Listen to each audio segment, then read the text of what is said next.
Welcome to the video lecture series Culture, Worldview, and Origins. We're Tim and Holly Nyquist. This is lecture number 2 of the series of the origin of species. And we're looking at it from a non-Western cultural tendency perspective with biblical parameters.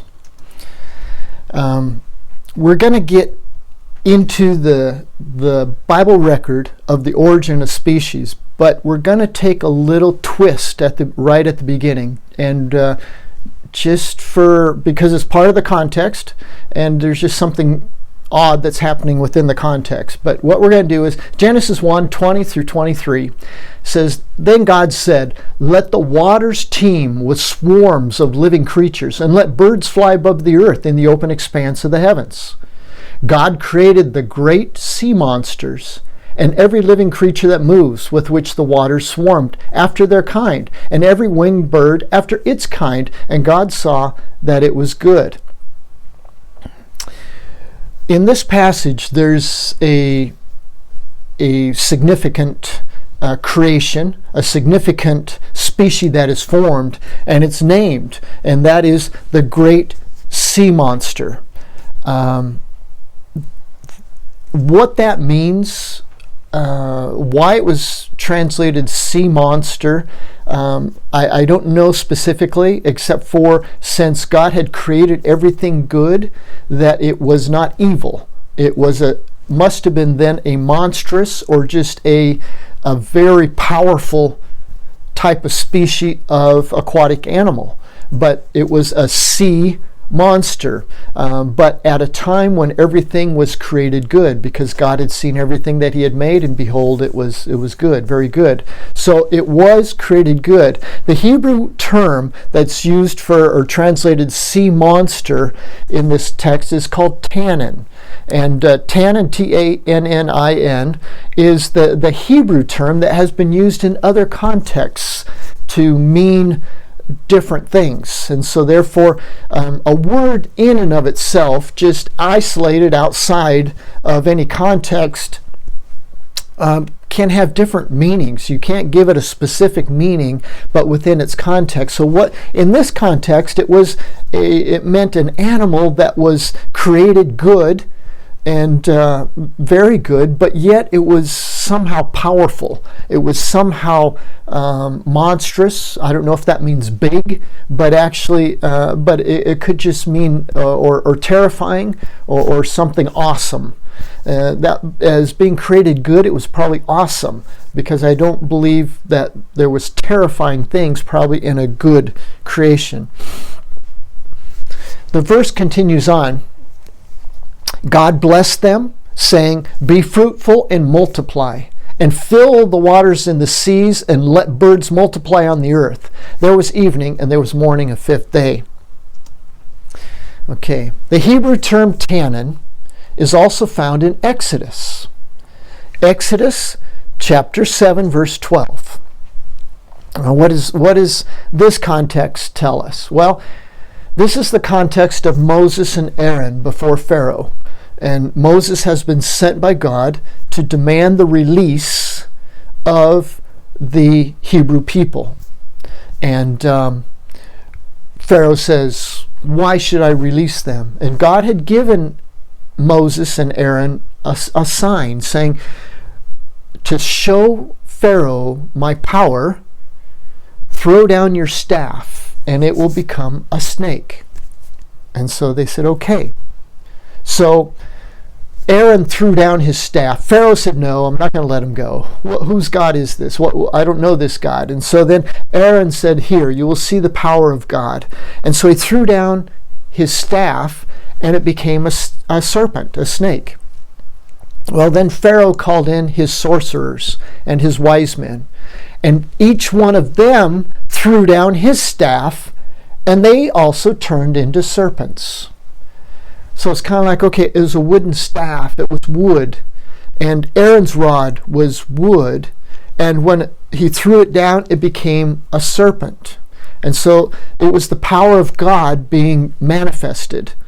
Well, then the sorcerers came in, and they threw down their staffs of wood, and they became serpents. And so in this context, the serpents is called tannin. They're tannins. And so it's kind of a sea monster now is the same word is used as a serpent as a product of black magic. Because good magic or good power and evil power. Because we have the sorcerers that represent a power. And there is a power out there that is against the power of God. But God created all the powers. God created all the entities. And so he created some entities with power, but not to his power, his level of authority and power. Because this is what happened. It says, and they turned into serpents. Also, the staffs of the sorcerers turned into serpents. But what happened? But Aaron's staff swallowed up their staffs. So in other words, they turn back to the word staff, but yet it's like a serpent. And so the Aaron's serpent, which was a product of God's power, then swallowed up the serpents of the sorcerers. That was a black magic power.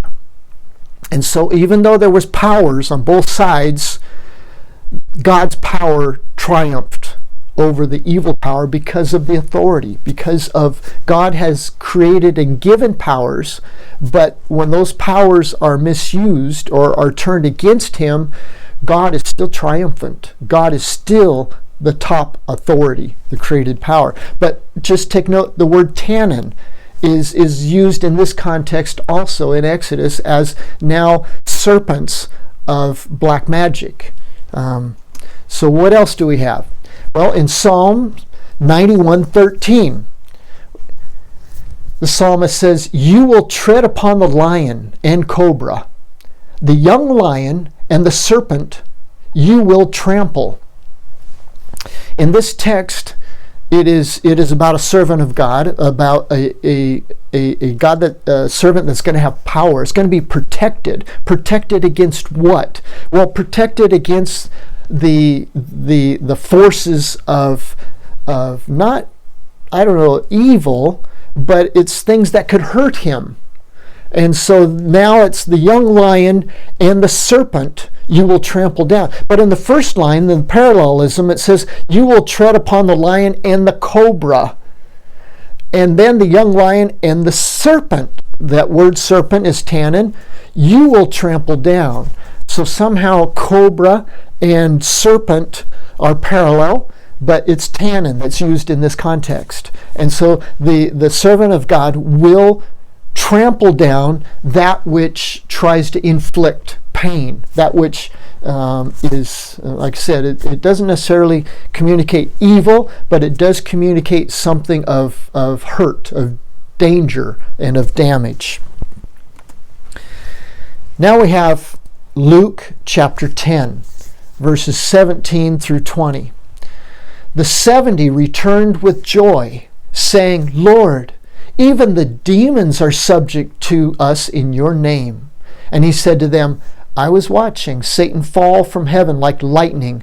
Behold, I have given you authority to tread on serpents and scorpions and over all the power of the enemy, and nothing will injure you. Nevertheless, do not rejoice in this, that the spirits are subject to you, but rejoice that your names are recorded in heaven." This is Jesus. Now, obviously, this is not the Hebrew word tannin in this context because we're in the New Testament now. Tannin was Old Testament. But what's in this context is serpent and authority. And so, in other words, what he says, I was watching Satan, and he even gives a name, Satan. I was watching Satan fall from heaven like lightning. Behold, I have given you authority to tread on serpents and scorpions. Okay, so now it's in a context of a spiritual battle, a spiritual warfare. And again, serpents and scorpions are included in that, along with Satan. And over all the power of the enemy. And so in other words, the enemy can use, apparently, things that hurt, that cause damage, that can inflict pain.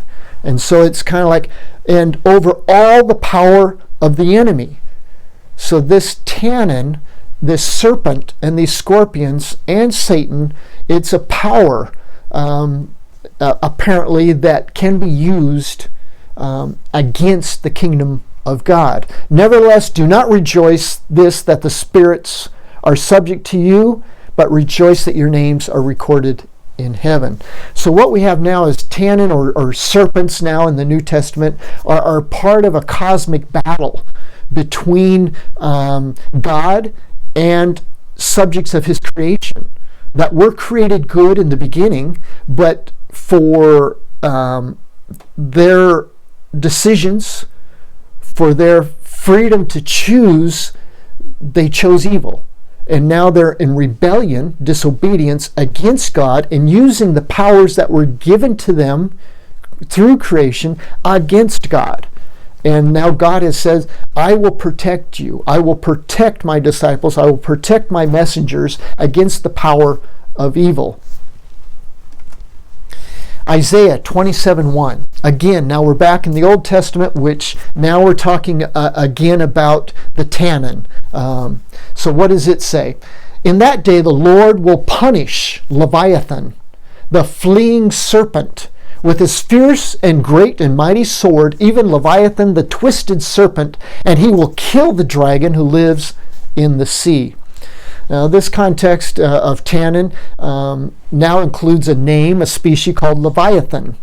And Leviathan now is identified with something that is going to be punished. God is going to punish Leviathan.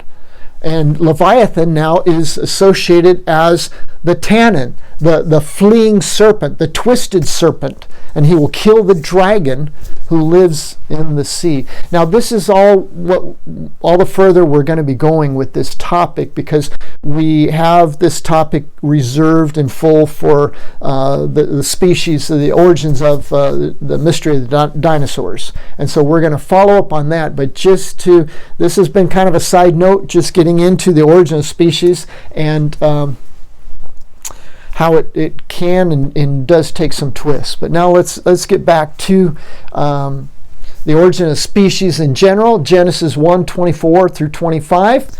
Then God said, let the earth, again, it's God's command. It's God's will. This is what I want, and this is how I want it. He commanded the earth to produce, to bring forth. And did the earth obey? The earth obeyed, and the earth brought forth. But the earth can only do so according to the command of God, because the earth is an obedient slave, servant to its creator. And so it has bring forth living creatures after their kind, cattle and creeping things and beasts of the earth after their kind. And it was so. God made the beasts of the earth after their kind, and the cattle after their kind, and everything that creeps on the ground after its kind. And God saw that it was good. The biblical record clearly states that God created everything after its kind. In other words, God did not use a evolutionary process of evolving from one species to another, or one kind to another, through mutations, adaptations, and survival of the fittest. No, this specifically says there are kinds. There are groups of animals that God created, different groups, and that they were created after each one, after their own kind. And God saw that it was good. Now we come to the creation of man. Again, we've mentioned this before, but just to go over it again, it's important.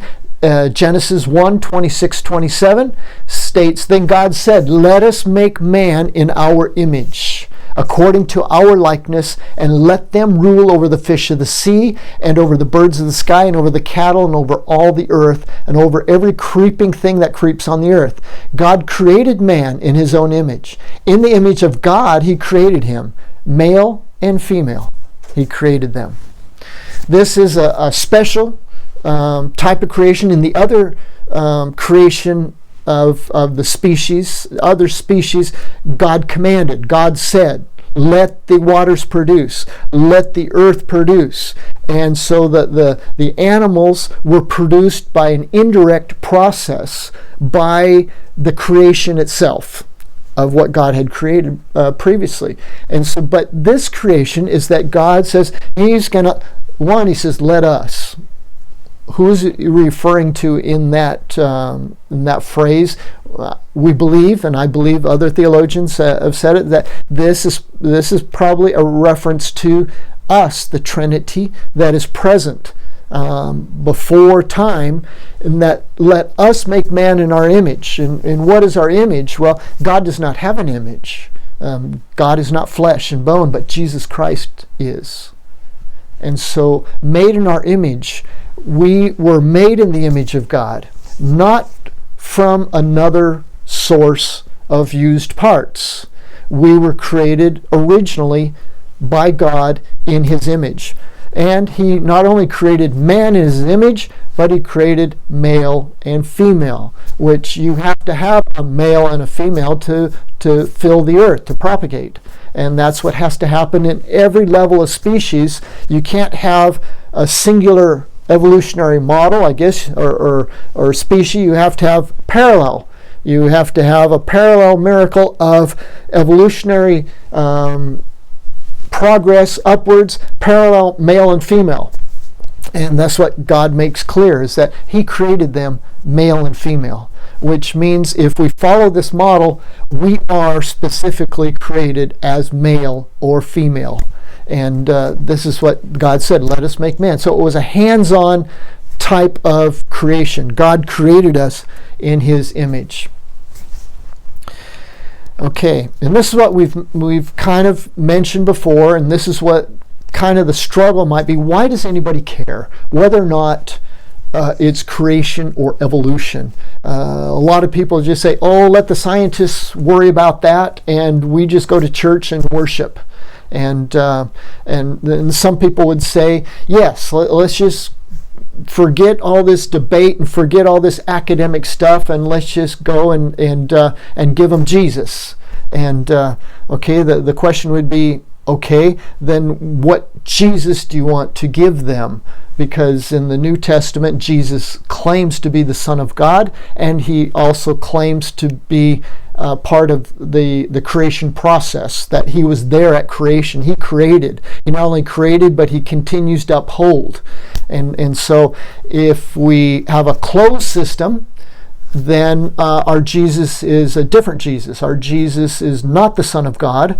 Our Jesus would not be divine, and our Jesus would be just a good moral teacher. And that's where a lot of people that teach or that write about Jesus as being a good moral teacher, that's what it's about. It's a closed system then, and that Jesus can't be divine because the system is closed. But Acts 17, verses 24-25. Then the God who made the world and all things in it, since He is Lord of heaven and earth. Okay, hear that? There's the issue.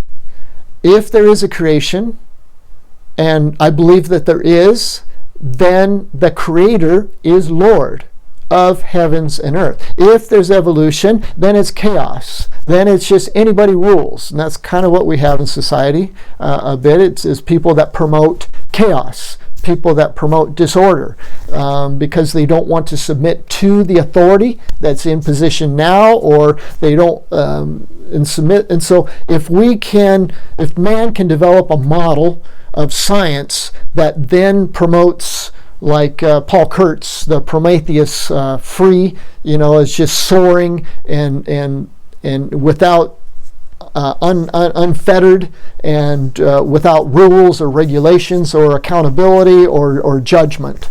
But this verse clearly says, the God who made the world and all things in it, since He is Lord of heaven and earth, and does not dwell in temples made with hands, neither is He served by human hands as though He needed anything, since He Himself gives to all life and breath and all things. And that's what we had learned in the previous lecture series on the origin of life. Where does life come from? Life is not in the chemicals. Life is not in the physical. Life is maintained by and transported by the physical carriers, but that is not life. Life, when life is taken or lost, those carriers, physical carriers, then disintegrate and they're gone. They return to dust. And so here it reemphasizes again, he himself gives to all life and breath and all things, reaffirming that God is the owner. And that is what the debate, creation evolution, is basically about, is does man have the freedom to choose or to go his own way? And the answer is yes, man does have the freedom to choose, but if there is a creator God, there will be consequences of not submitting to the obedience of the authority of the creator. And so that's what the struggle is about, is for us to justify our actions. And if we can do it, and that's why the house, we have different houses of thinking that we build because we have different motives for doing so. We're Tim and Holly Nyquist. You're welcome to communicate with us at doubleroadrover.com or at thn.academia@gmail.com. Thanks again for joining me.